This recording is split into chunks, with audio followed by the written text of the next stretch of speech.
Good morning বন্ধুরা, তোমরা সব কেমন আছো? আমার চ্যানেল ঘরে ও বাইরে রত্নাই আমি পিউ চলে এসেছি সকাল সকাল রান্নাঘরে। আজকে বাসন মাজার দিদি বাসন মাজতে আসবে না, ফোন করে দিয়েছে আজকে আসবে না, শরীরটা খারাপ। তো সকালবেলা ছেলেকে স্কুল পাঠিয়েছি, 5:30 পৌনে 6টার দিকে ছেলে বেরিয়ে যাচ্ছে। ওকে এখন টিফিনে দিচ্ছি কোনো দিন মানে কেক, কলা, এরকম নানান বিস্কিট এসব দিচ্ছি। যাওয়ার সময় ছাতু খেয়ে যাচ্ছে।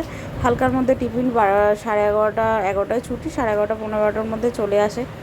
তো অতটা চাপ নেই, ছেলেকে স্কুল পাঠিয়ে দিয়ে আমি এদিকে কাজে লেগে পড়েছি। ঘর ঝাঁট দেওয়া, মোছা, পরিষ্কার করে গোছানো, বাগানো সব আছে।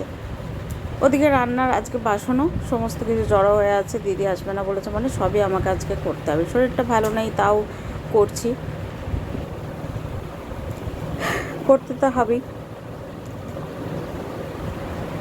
আমার ঘর গোছানো বাগানো হয়ে গেছে। রান্নাঘরটা বাসন মেজে পরিষ্কার করে সব ধুয়ে দিয়েছি, বাসন থাকিয়ে দিয়েছি। আর রান্নাঘরটাও আমার কিন্তু পরিষ্কার হয়ে গেছে। এরপর জামা কাপড় ভিজানোর পালা, তারপর স্নান করব। জামা কাপড়গুলো এই যে ভিজিয়ে দিচ্ছি, সব জড়ো হয়ে আছে। এগুলো এখন মেখে রাখবো, স্নান করার সময় পরে কেচে নেব।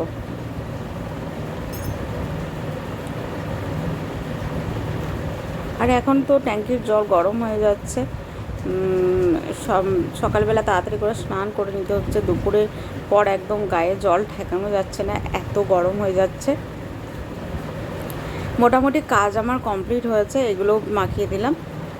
এখন এবার তোমাদের দাদা বাড়িতে আছে, মুড়ি খাবার কিছু তো করতে হবে। তো সেক্ষেত্রে মুড়ি খাবার জন্য আলু পেঁয়াজ ভাজা করছি, আমরা মুড়ি খেয়ে নেব। আর ছেলেও চলে আসবে, যদি আসে তাড়াতাড়ি করে যদি চলে আসে তো সেক্ষেত্রে এসে একটুখানি ওকে জল ভিজে মুড়ি, শসা দিয়ে একটু আলু ভাজা দিয়ে মুড়ি খাওয়াবো ভাবছি। রান্না তো এখনও একটু রেখে দেবো, আলু ভাজা তো রান্না তো এখনও হয়নি, জানি না আজকে কতটা তাড়াতাড়ি করতে পারবো। অনেক কাজ, একটার পর একটা কাজ শেষ আর হয় না। এখন আপাতত খেয়ে নিই, সকাল থেকে উঠে কাজ করেই চলেছি, খিদে পেয়ে গেছে প্রচণ্ড পরিমাণে। তো এত তাড়াতাড়ি করে কি করব না, একটু আলু পেঁয়াজ তাড়াতাড়ি করে ধীরে ধীরে করে কেটে নিলাম, একটু ঢাকা দিয়ে ভেজে নিচ্ছি। এদিকে ভাত চাপিয়েছি, এদিকে আলুটা ভেজেছি, আর এদিকে সবজি কেটেছি। লাউটা শুকিয়ে যাচ্ছে, একটু বেগুন আলু দিয়ে তেঁতুল দিয়ে একটু টক করে রেখে দেবো, নষ্ট হয়ে যাবে সবজিটা। আর একটু সবজির টক খেতে আমি খুব পছন্দ করি। এদিকে শসা কেটেছি, আলু পেঁয়াজ ভাজা রেডি হয়ে গেছে। এদিকে ভাতটা চাপিয়েছি আর লাউটা সেদ্ধ হচ্ছে। এখন আপাতত মুড়ি খেয়ে নেবো, সবজি বার করেছি। তো তোমাদের দাদা আমি একসাথে দুজন মিলে মুড়ি খেয়ে নেবো।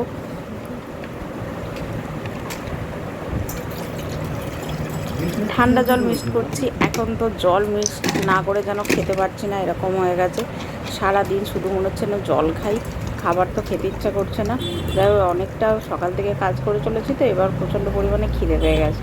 চলো এখন মুড়ি খেয়ে নিই। আলু পেঁয়াজ ভাজা দিয়ে মুড়ি খেতে কিন্তু বেশ ভালো লাগে, সাথে শসা। আজকে কালকে রাত্রে ছোলা ভেজাতে ভুলে গেছি, ওই জন্য ছোলাটা ভেজানো হয়নি। তো অনেক সকালেও করেছিল, যেহেতু প্রত্যেক দিন ছোলা ভেজানো থাকে, খেতে কিন্তু বেশ ভালো লাগে। যাই হোক, স্নান তো করা হয়ে গেছে, করি তো রান্না চাপিয়েছি। তো এদিকে পনির, ছেলের জন্য পনির রান্না করছি। হালকা করে পাতলা পনিরের তরকারি করে দেবো ওকে, একটু আদা টমেটো দিয়ে একটু পাতলা তরকারি করব এই গরমের জন্য। আর পনিরটা কিন্তু খুব খেতেও ভালোবাসে, জানেন তো। দেখুন আমার পাতলা করে পনিরের তরকারি কিন্তু হয়ে গেছে, দেখতেও সুন্দর হয়েছে, খেতেও কিন্তু বেশ সুন্দর হয়। আলুটা আমি একটু প্রথমে সেদ্ধ করে নিয়েছি, যেহেতু পনিরে বেশ একটু গলা গলা আলুটা খেতে লাগে, বেশ ভালো লাগে। তো ছেলের জন্য দুবেলা পনিরের তরকারি করে নিয়েছি, আর আমাদের জন্য করব চিকেন। পনিরের তরকারি ওর কমপ্লিট হয়ে গেছে, আর ওদিকে সবজির টকটা করে রেখেছি। পনিরের তরকারি আমার ছেলের দুবেলার একদম হয়ে যাবে অনেকটা পরিমাণে। আর এদিকে বেগুন পটল ভাজা আর একটু ভেন্ডি ভাজবো, যেহেতু ছেলে তো বেগুন ভাজা আর ভেন্ডি ভাজা খেতে খুব পছন্দ করে। পটল খুব একটা পছন্দ করে না, আমি আবার পটলটা ভাজা খেতে খুব পছন্দ করি। তো সেক্ষেত্রে আজকে বেগুনটা ভাজছি, ছোটো ছোটো করে কেটেছি, যেহেতু এখনকার বেগুনে তো পোকা থাকার সম্ভাবনা থাকে, ওই জন্য ছোটো করে কেটেছি, দিয়ে বেগুনটা ভেজে নিচ্ছি। দেখুন আমার বেগুনটা ভাজা হয়ে গেছে, অল্প একটু পোস্ত ছড়িয়ে দিয়েছি, খেতে কিন্তু বেশ ভালো লাগবে। তো রান্না আমি যা করছি দুবেলার একেবারে করে নিচ্ছি, সন্ধ্যের পর থেকে আর ভালো লাগে না, ছেলের পড়া থাকে, দিয়ে আসা নিয়ে আসাই, আর একটু শুয়ে পড়ি, দুপুরে ঘুম থেকে উঠতে একটু দেরি হয়ে যায়, ছেলেকে দিয়ে আসার পর একটুখানি বসে থাকি, গোছানো বাগানো অনেক জামা কাপড় আছে, সেগুলো গোছানো বাগানো হচ্ছে না, যে একটু ভরে দেবো তুলে দেবো, অনেক জামা কাপড় বাইরে বেরিয়ে আছে, কিচ্ছু তোলা হয়নি, সেগুলো সব কাজ বাগাবো, ওই জন্য রান্না আজকে দুবেলার করে নিচ্ছি। বেগুন পটল ভাজা আমার কমপ্লিট হয়ে গেছে, ভেন্ডিটা একটু ভাজছি, দেখুন ভাজা আমার কমপ্লিট, ভেন্ডিটা ভাজলেই আমার মোটামুটি হয়ে যাবে। এদিকে চিকেনটা তো বার করে রাখা আছে, তোমাদের দাদা কালকে এনেছিল। তো প্রথমে আমি আলুটা ভেজে নিয়েছি, আলুর সাথে চিকেনটাও সুন্দর করে ভেজে নিয়েছি, দিয়ে রান্না করব। এদিকে মিক্সির মধ্যে মশলাটা করেছি, মশলাটা করে কিন্তু এখন একসাথে আদা রসুন টমেটো পেঁয়াজ সব কিছু দিয়েছি, কাঁচা লঙ্কা দিয়েছি আর একটু কাশ্মীরি লঙ্কার গুঁড়ো দিয়েছি। তো ভালো করে মশলাটাকে কষিয়ে নেব, তারপর চিকেনটা দিয়ে কষাতে থাকবো। দুবেলা রান্না করে নিচ্ছি বললাম তো, একবেলা রান্না করলে গরমে এখন এমনিই খেতে ইচ্ছা করছে না, একদমই ভালো লাগছে না,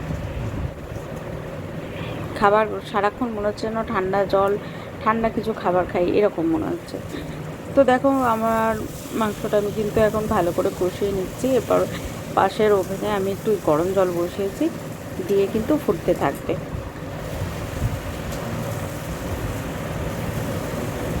তো সকাল থেকে যা কিছু কাজ করলাম অল্প অল্প করে তোমাদের সাথে শেয়ার করছি, কীরকম লাগলো অবশ্যই কমেন্টে বলো, ভালো লাগলে লাইক কমেন্ট শেয়ার করো।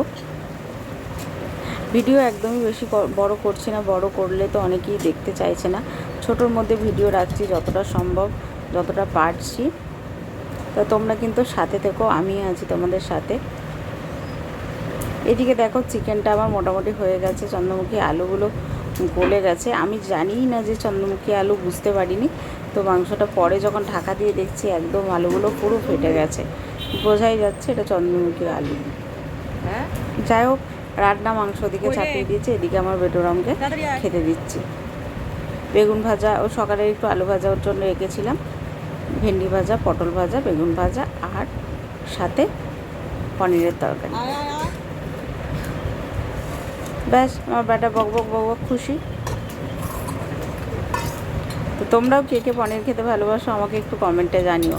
আমার বেটুরাম তো মানে পনির আর মাশরুম খেতে প্রচণ্ড পরিমাণে ভালোবাসে, পনির বিশাল ভালোবাসে, চিলি পনির তো আরও বেশি ভালোবাসে, কিন্তু চিলি পনির করার মতন আমার সময় নেই, আর ওর একটু আবার আলু কী করবো, ওই জন্য একসাথে পনিরের তরকারি করে দিলাম। ছেলে আমার স্কুল থেকে এসে আলা হয়ে গেছে, স্নান করেছে, একটু শুয়ে পড়েছে, আর এইদিকে সন্ধ্যাবেলা সমস্ত জামা কাপড় গুছিয়ে নিয়েছি।